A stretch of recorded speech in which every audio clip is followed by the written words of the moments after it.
할렐루야. 오늘도 성령께서 하나님의 귀한 말씀 통해서 우리에게 은혜로 역사하실 줄 믿습니다. 오늘은 하나님께서 이 땅에 성결교회를 세운 지 108주년이 되는 기념주일입니다. 먼저 하나님께 감사와 영광을 돌리고, 또한 성결의 복음을 가지고 이 땅과 세계에서 복음 사역에 힘쓰는 동역자들과 성결 가족 전체 위에 하나님의 은혜와 평강이 넘치시기를 함께 기원합니다. 참으로 우리 교단은 처음에는 미약하게 시작했습니다. 시작은 미약했지만은 후일을 창대케 하시는 하나님께서 우리 교단을 사랑하셨습니다. 교단이 108년의 역사 동안 3,000교회 70만 성도의 대교단으로 성장하게 된 것, 이것은 하나님의 크신 은혜가 아닐 수 없습니다. 하나님의 주도적인 은혜, 하나님께서 우리에게 베풀어 주신 기적 같은 역사라고 볼 수가 있습니다. 저희 성결교단의 상징은 가시밭의 백화파입니다. 가시밭의 백화파는 동남풍이 불고 또 모진 북풍이 몰아칠 때에 가시밭에서 흔들려서 상처를 입습니다. 가시에 찔려서. 그러면은 더욱더 찢겨진 상처에서 아름다운 백합의 향기를 바라는, 향기가 진동하는, 이것이 우리 교단의 상징적인 마크입니다. 성결교회의 발자취, 우리 성결인들의 신앙 투쟁의 역사를 본다고 하면은 이런 순환과 박해의 역사였고, 그 가운데서도 더욱 진하게 하나님의 향기를 드러낸 그런 역사였다고 볼 수가 있습니다. 재림의 신앙으로 말미암아서 성결교회는 말할 수 없는 일제의 탄압을 받았습니다. 그래서 교단의 교역자들이 수없이 수감되고, 그리고 교회가 해산되고, 민족 해방과 더불어 다시 재흥해서 오늘에 이르렀습니다. 공산당의 핍박 속에서도 수없는 순교자들을 내었습니다. 이는 오직 하나님의 크신 은혜요, 그리고 주 예수 그리스도께서 약속하신 성령의 불길들이 우리 성결교회를 통해서 계속 타오르는, 그런 강력하게 역사하신 성령의 선교의 뜨거운 능력을 주신 그 결과의 산물이라고밖에 볼 수가 없습니다. 사랑하는 성도 여러분, 우리는 이제 변화하는 세대 속에 살고 있습니다. 전 세계가 지식을 함께 공유하고 급변하는 사회 속에서 어떻게 선교를 대처해 나가며 교회가 무엇을 해야 될 것인가 하는 것들을 그저 생각할 때에 어떤 때는 막연하기도 합니다. 그러나 우리 성결교단이 나아가야 될 선교의 비전과 교단의 갱신이 새롭게 결단으로 요구되는 시대가 지금이 아닌가 봅니다. 다가오는 세대는 변화의 거센 물결을 거부하고 외면할 수 없는, 아마도 전면적인 도전이 요청되는 그런 시대가 될 것이 분명합니다. 우리만이 이대로 서 있거나 우리만이 우리의 식대로 모든 것을 처리하겠다고 하는 독선을 가지고, 아집을 가지고 산다고 하면은 그 결과는 소외와 그리고 낙오와 말할 수 없는 후퇴밖에 남는 것이 없을 것입니다. 충성되지 못하고 미련하고 게으른 청지기를 하나님께서 어떻게 하셨습니까? 내가 네게 맡긴 것까지도 다 빼앗겠다고 하셨어요. 맡겨준 것까지도 잃어버리는 그런 불행한 결과를 가져올 수밖에 없습니다. 이제 성결교회는 날마다 성결한 교회, 성결한 성도로 탈바꿈 해나가야만 합니다. 그래서 하나님의 명령이 바로 그것이고 우리는 이 하나님의 명령에 순종해야 돼요. 성경은 이렇게 말합니다. 내가 거룩하니 너희도 거룩하라. 성경은 또 오늘 읽어드린 말씀을 통해서 하늘에 계신 아버지의 온전하심과 같이 너희도 온전하라, 이렇게 우리에게 말씀하고 있습니다. 우리 성결교회 신앙의 유산과 성결교회의 주체성을 확립하면서 이제 이런 선교의 사명과 그리고 내일을 향한 선교의 비전을 가지고 앞으로 전진하는 우리 교회, 여러분들, 우리 교단이 되어야 될 줄로 압니다. 그래서 우리 성결교회에 참된 갖춰야 될 자세가 무엇이고 나아가야 될 자세가 무엇인가를 오늘 말씀을 통해서 함께 나누고자 합니다. 첫째는 성결한 삶을 살아야 되는데 이 성결한 삶은 거룩과 경건한 신앙생활을 의미합니다. 거룩함이라고 하는 것이 뭐예요? 온갖 영과 육의 부정함과 그리고 더러움으로부터 우상숭배와 음란한 방탕에서부터 하나님의 말씀을 통해서 하나님의 명령을 통해서 우리가 거룩하게 구별되는 것, 성별되는 생활을 의미하고 있습니다.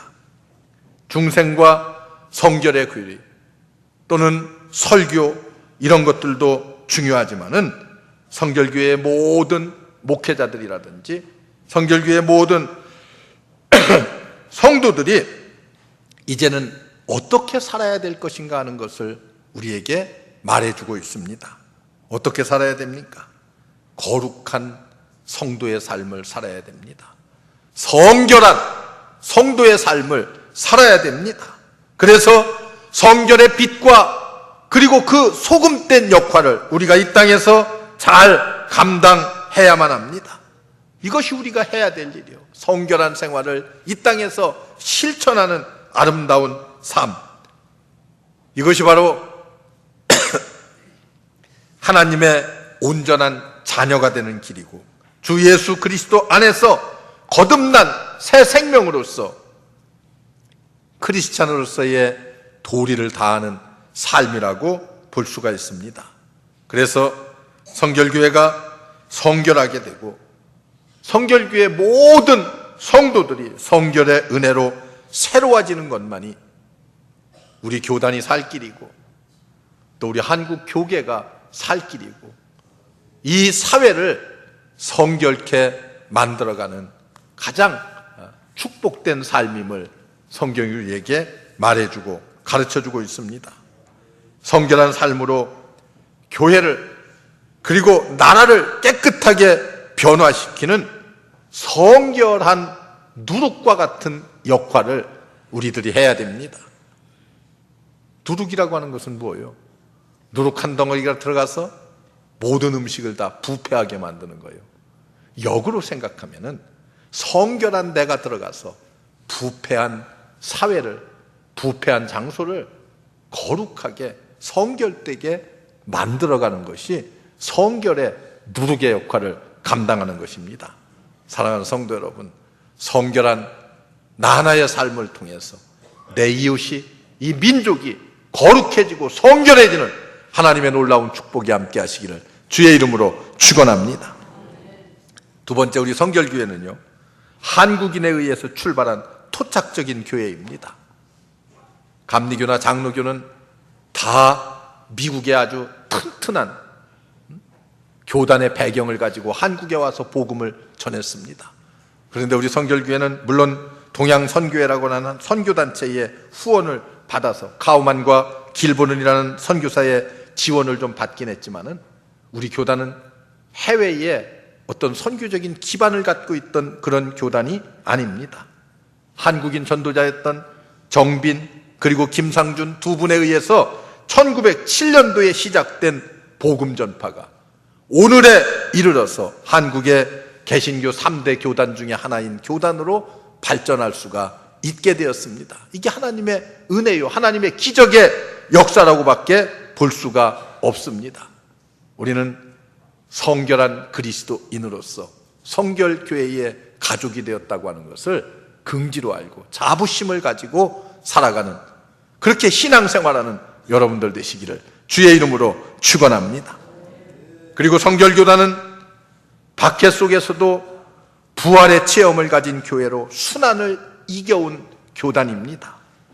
우리 민족의 순환과 함께 우리 교단은 일제에 아주 가혹한 탄압과 박해를 받았습니다. 그 이유는 단 한 가지입니다.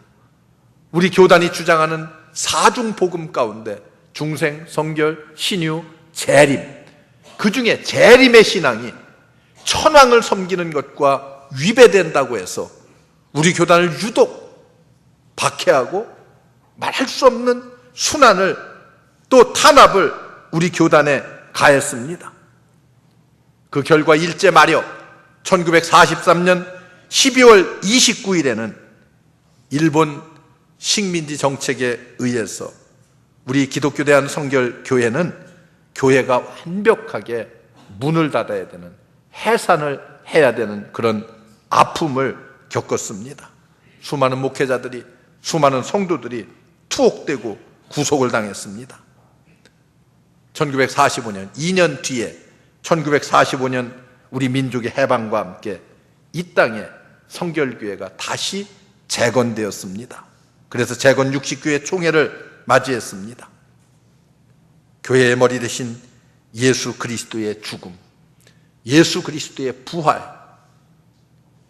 지난 우리 교단의 순환의 역사 속에서 우리 모두가 다 경험하고 체험을 했습니다. 이게 우리 교단이에요. 유교의 민족 순환 속에서도 교단 총회장을 위시해서 신학대학의 모든 교수들 대부분이 다 북한에 납치되어 갔습니다. 오늘날까지 살았는지 죽었는지조차도, 어떻게 그들이 살고 있는지조차도 알 수 없는 그런 어려움과 아픔들을 유교를 통해서 겪었습니다. 많은 순교자를 냈습니다.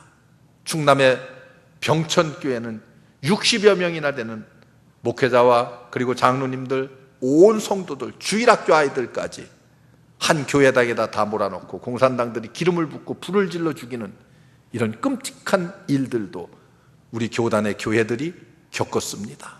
수많은 순교자들을 냈습니다. 오늘의 한국성결교회는 이렇게 놀라운 성장과 부흥의 역사가 바로 이런 주를 위해 순교한 순교자들의 그 피값으로 세워진 교회가 아닌가. 그들의 터전 위에 세워진 우리 교단, 성결의 신앙을 지키다가 희생한 결과로 오늘의 교단에 이 놀라운 부흥과 발전을 가져왔다고 볼 수 있습니다.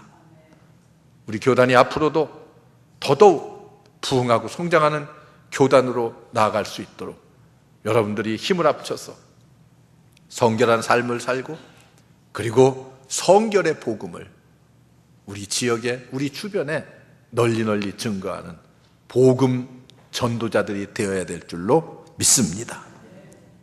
넷째는, 성결교단은 유능한 전도자와 성경적이고 복음적인 목회자를 양성하는 서울신학대학을 우리 교단의 신학교육기관으로 갖고 발전시켜 왔습니다. 1911년 경성 성서학원으로 출발을 했습니다. 우리 성결교단 신학교는 이제 오늘에 이르기까지 100년이 훌쩍 넘는 기간 동안 어떻게 했어요? 초교파적으로 사중복음인 중생, 성결, 신유, 재림의 전도 표제를 강조하면서 위대한 전도자들을 많이 배출해냈습니다. 그리고 위대한 목회자들을 많이 배출해서 한국교회 부흥에 가장 큰 이익을 감당했다고 자신 있게 말할 수가 있습니다.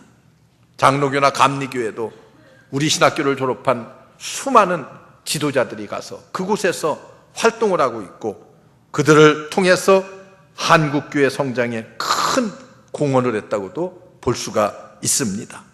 이 얼마나 놀라운 하나님의 역사입니까? 그리고 더 나가서 다섯 번째는 성결한 삶은 선교의 능력과 봉사를 실천하는 삶이 곧 성결한 삶임을 우리에게 말해주고 있습니다. 성결교단은 가장 왕성한 성장력을 가진 한국교회의 모범적인 교단입니다. 특히 농어촌 미자립교회 그리고 십자군 전도대의 강한 활동, 개척 사업을 통해서 우리가 1년에도 수많은 교회들이 개척되고 있습니다. 우리는 그의 일환으로 우리 교회도 지난달에 춘천 드림교회를 개척을 했습니다. 아마 이 교회도 아름답게 성장해서 하나님께 영광을 돌리는 좋은 교회가 될 줄로 믿습니다. 앞으로도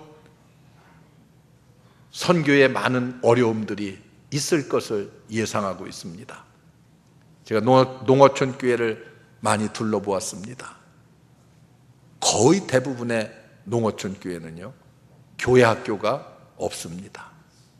아이들이 없어요. 아이들이. 학교가 이미 문을 닫은 지 오래고요. 중고등학교 대학생들 다 고향을 떠나서 도해지로 다 가버렸습니다. 이제 연세 많으신 분들만 남아있어요. 어떻게 농어촌 교회를 살릴 것인가 하는 고민들을 우리가 안고 있습니다. 정말 어떻게 그들에게 복음을 전할 것인가, 그리고 어떻게 교회가 잘 부흥하며 성장할 수 있도록 우리가 함께 나아갈 것인가, 이런 농어촌 교회에 대한 지원, 그리고 그들이 함께 우리와 더불어 나아갈 수 있도록 우리 도해지에 있는 많은 교회들이 지원하고 저들을 도와야 될 줄로 압니다. 이런 일들을 우리가 해내야 됩니다. 우리 교회가 해야 되고 우리 교단이 해야만 합니다. 더 나아가서 성결한 삶을 통해서 민족 복음화에 앞장서고 세계 선교의 큰 비전을 우리가 가져야만 됩니다. 우리 국민은 지금 새로운 세대 속에 살고 있습니다. 사회가 아주 급변하고 있습니다. 이럴 때 우리 교회가 해야 될 일들이 무엇인가? 교회가 점점 신용이 떨어지고 우리 성도들의 잘못된 또 삶을 통해서 교회가 점점 세상으로부터 지탄을 받는 그런 일이 있어서는 아니 될 줄로 압니다. 세상이 어떻게 변화됩니까? 정치적인 제도나 또는 경제, 사회 제도에 의해서 사람을 변화시킬 수는 없습니다. 아무리 좋은 제도를 가지고 있고 아무리 경제가 발전을 한다 할지라도 사람이 변화되지 않으면 사실은 아무런 의미가 없습니다. 성경은 사람이 어떻게 변화될 수 있다고 말합니까? 오직 성령과 말씀의 능력을 통해서 우리가 거룩해질 수가 있습니다. 성결한 삶을 살아갈 수가 있습니다. 성결의 은혜를 강조하는 성결교회, 우리 성결교회 이름도 좋잖아요. 성결의 은혜를 강조하는 이 성결교회와 성결 신앙인들, 하나님께서 우리를 부르신 것은 이 시대에 성결의 복음을 전하게 하기 위해서 우리를 부르신 것이 아닌가, 우리를 사용하기 위해서 하나님께서 우리를 들어 쓰시기 위해서 부르신 것이 아닌가 봅니다. 우리 성결교단은 이미 해외에 61개국에 500여 명의 선교사를 파송하고 있습니다. 제가 해외 선교위원장을 하던 2년 전만 하더라도 54개국에 약 450명의 선교사를 파송했는데 또 2년여 지나는 동안 이렇게 많은 선교사를 우리 교단이 파송하고 있습니다. 얼마나 감사한지 모릅니다. 성결의 은혜와 진리를 땅끝까지 증거하는 우리 성결교회의 선교 사명을 크게 우리가 강조해 나가면서 이제는 세계 복음화의 큰 이익을 우리들이 감당해 나가야 되지 않겠나 저는 늘 그렇게 생각하고 기도하고 있습니다. 여러분, 과거에는 선교사들이 이 땅에 목숨 걸고 들어와서 복음을 전했습니다.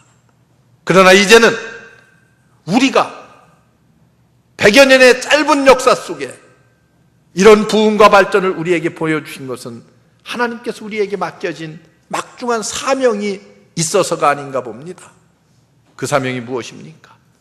이제는 우리가 복음을 역수출해서 아직도 하나님의 복음을 전해 듣지 못하는 수많은 지구촌의 나라들이 있습니다. 지역들이 있어요. 이런 지역에 가서 많은 선교사들을 우리가 파송해서 그들에게 복음을 전하고 그들이 하나님을 알고 그리고 거듭나고 구원받는 역사들을 체험하는 이런 일들이 우리가 해야 될 일들이고 우리 교회가 갖고 그리고 교단이 해야 될 사명인 줄로 압니다. 우리 성결교단은 온 세계 교회의 머리 대신 예수 그리스도의 지체로서 모든 교파와 정당한 교파, 이단이 아닌 사도신조를 고백하며 신구약 성경을 믿는 교회들과 하나님의 나라의 선교를 서로 협력해 가면서 이제 한국을 복음화시키고 지구촌을 복음화시키는 일에 앞장서는 교회, 앞장서는 교단이 되어야 될 줄로 믿습니다. 영광의 주님이 이 땅에 다시 오시는 그날까지 거룩한 성도로서 성결한 삶으로 흠과 티가 없이 깨끗이 우리의 신원과 영혼을 지키면서 사중복음의 선교의 사명을 잘 감당해 나가는 저와 여러분 그리고 우리 모든 교단이 되기를 주의 이름으로 축원합니다. 기도하겠습니다. 은혜로우신 아버지, 하나님의 은혜와 사랑을 감사합니다. 하나님께서 우리를 불러주시고 은혜 가운데 이끌어주신 것 감사합니다. 성결의 복음을 들고 성결교회 성도로서 이제 성결한 삶을 살게 된 것 감사합니다. 하나님 앞과 사람들 앞에서 부끄러움이 없는 삶 살게 하옵소서. 성결의 복음 들고 지구촌 구석구석에까지 선교사를 파송하고 나아가서 온 세계를 복음하는 일에 앞장서는 교회, 교단이 될 수 있도록 은혜를 더하여 주시옵소서. 여기에 주님이 함께 하실 줄 믿습니다. 감사하고 예수님의 이름으로 기도하옵나이다. 아멘.